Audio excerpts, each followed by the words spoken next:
ডক্টররা এত চমৎকার ভাবে খাতনা করাচ্ছে, ওখানে বাচ্চা মরে যাচ্ছে। আর আমাদের সময়ে সব হাজাম দিয়ে, ঠিক কিনা? মনে আছে তো নাকি? হ্যাঁ, হাজাম দিয়ে খাতনা হয়ে যেত, কিছুই হয় নাই, সবাই সুস্থ হেলদি। আর এখন ডক্টররা খাতনা করে, এখানে বাচ্চা মরে যায়। এটা ষড়যন্ত্র, ইটস এ বিগ কনস্পাইরেসি। এই কনস্পাইরেসি গুলোর ব্যাপারে আমাদেরকে সাবধান থাকতে হবে, ঠিক কিনা? এক নম্বরে খামসুন মিনাল ফিতরা আল খিতান, সারকামসিশন, মুসলমানি করা। ইব্রাহিম আলাইহিস সালাম ওনার 80 বছর বয়সে নিজ হাতে নিজের সুন্নাতে খাতনা করেছেন। আচ্ছা, 2 নম্বরে আল ইস্তিহদাদ, পিউবিক হেয়ারস যেগুলো আছে দেহের অবাঞ্ছিত পশম, এগুলো পরিষ্কার করে রাখা। নাতফুল ইবিদ, বগলের পশম পরিচ্ছন্ন করে রাখা। তাকলিমুল আযফার, আঙ্গুলের নখ কেটে রাখা। নখ অনেকে এত বড় বড় করে রাখে, দেখবেন আছে না নাই? করা যাবে না, ময়লা জমে থাকে, আনহেলদি, খুবই বিশ্রী। নখ ছোট রাখতে হবে। কার কার নখ বড় আমি দেখতে যাব না, ভয় পায় না, আবার জাস্ট বলে দিলাম, নিজের সাথে নিজে বোঝাপড়া করে নিয়ে। আচ্ছা, তাকলিমুল আযফার গেল। কসসু শারিব, মোচ ছোট রাখা। এই হাদিসে 5টা। আরেকটা হাদিসে আছে ইফাউল লুহা, দাড়িকে ছেড়ে দেওয়া। দাড়িকে মাফ করে দিবেন আর মোচকে ছোট করবেন। বুঝতে পারছেন? অনেকে দেখবেন এইটারে রাখে বড়, এদিকে নাই। এখানে কার কার এরকম অবস্থা আমি জিজ্ঞেস করবো না, ভয় নাই। Feel free, feel like home. আপনি সানন্দে আলোচনা শুনেন। জাস্ট এই টেক অ্যাওয়ে মেসেজ নিয়ে যাবেন। This message is a take away message for today.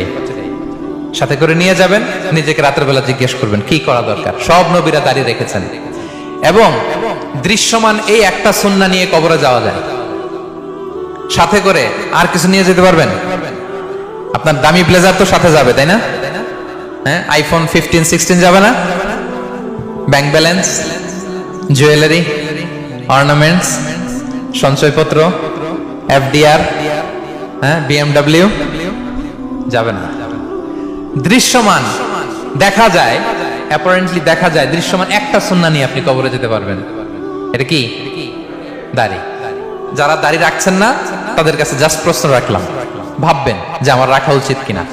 আমি জোরাজুরি করি না, কখনো জোরাজুরি করি না, কারণ জোরাজুরি না করে আমি ফল পাইছি বেশি, আলহামদুলিল্লাহ। জাস্ট মানুষের কাছে উপস্থাপন করি, হয়ে যায়, মানুষ গ্রহণ করে, আলহামদুলিল্লাহ। জাস্ট উপস্থাপন করলাম।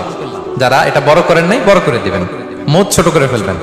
আচ্ছা, তারপর লাজুকতা, লজ্জা, লজ্জাশীলতা, এটা ফিতরাতের অন্তর্ভুক্ত। মেসওয়াক করা ফিতরাতের অন্তর্ভুক্ত। মেসওয়াক করেন তো আপনারা? রাসূল সাল্লাল্লাহু আলাইহি ওয়াসাল্লাম ইন্তেকালের আগে সর্বশেষ আমল মেসওয়াক।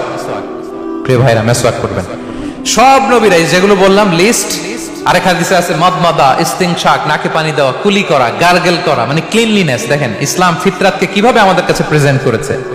ক্লিনলিনেস, পরিচ্ছন্নতা যেখানে ইসলাম আছে সেখানে। বিষ্ণু ইসলাম পারফিউম দিতেন, মেসওয়াক করতেন, সব সময় টিপটপ থাকতেন, পরিষ্কার পরিচ্ছন্ন থাকতেন। এগুলো অল এবং ফিতরা, এটা ফিতরাতের অন্তর্ভুক্ত।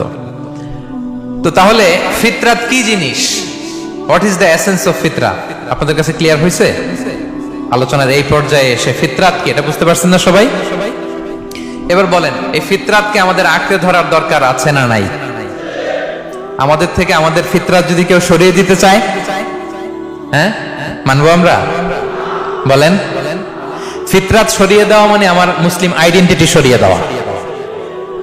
ফিতরাত সরিয়ে দেওয়া মানে আমার শেকড় থেকে আমার কানেকশনকে বিচ্ছিন্ন করে দেওয়া। এজন্য ফিতরাতের সাথে আমাদের অ্যাটাচমেন্ট, কানেকশনের দরকার আছে না নাই? বলেন, কানেকশন লাগবে তো ফিতরাতের সাথে? লাগবে। আমরা যেন আমাদের ফিতরাতকে প্রিজার্ভ করি, সংরক্ষণ করি। কিন্তু ব্যাপারটা তো এত সহজ না। আপনাকে তো আপনার ফিতরাত নিয়ে থাকতে দেওয়া হবে না। নানামুখী দেশি বিদেশি কনস্পাইরেসি এর জাল আপনাকে আষ্টে পৃষ্ঠে রাখবে, দেশে বিদেশে নানাভাবে। এখন কিভাবে আমাদের এই ফিতরাতকে, আল্লাহর দেয়া ফিতরাতকে, এই শয়তানের নষ্ট করার যে শয়তানি এজেন্ডা, এগুলো কি কি দুই একটা আমি আলোকপাত করবো, এবং এগুলো থেকে বাঁচার উপায় কি সেটা আলোকপাত করে আজকের আলোচনা আমি শেষ করব। কনক্লুডিং রিমার্কস টানবো সময়তে শুধু।